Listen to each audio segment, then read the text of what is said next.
आज आहे गणेश चतुर्थी. तर सर्वात आधी सगळ्यांना गणेश चतुर्थीच्या हार्दिक शुभेच्छा.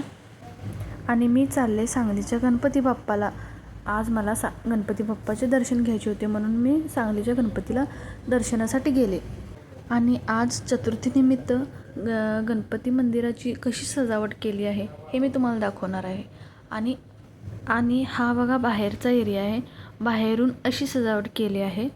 आणि आतून देखील बघा किती छान सुंदर असं सजवलं आहे. आम्ही गेलो होतो दुपारी, त्यामुळे गर्दी एवढी नव्हती. इथं तुम्ही बाप्पाचं दर्शन घेऊ शकताय. दर्शन वगैरे घेऊन आम्ही गाभाऱ्यात थोड्या वेळ बसलो आणि घरी जाताना बाप्पासोबत थोडे फोटो क्लिक केलो. एवढं सुंदर असं डेकोरेशन केलं आहे म्हटल्यावर फोटो काढण्याचा मोह काय आवरत नाही. मग मी फोटो क्लिक केले. आणि बघू शकता इथं मंदिराचा परिसर किती सुंदर असं वातावरण निर्माण झालं आहे. आणि माझा मिनी ब्लॉग इथेच एंड करते. कसा वाटला कमेंटमध्ये सांगा.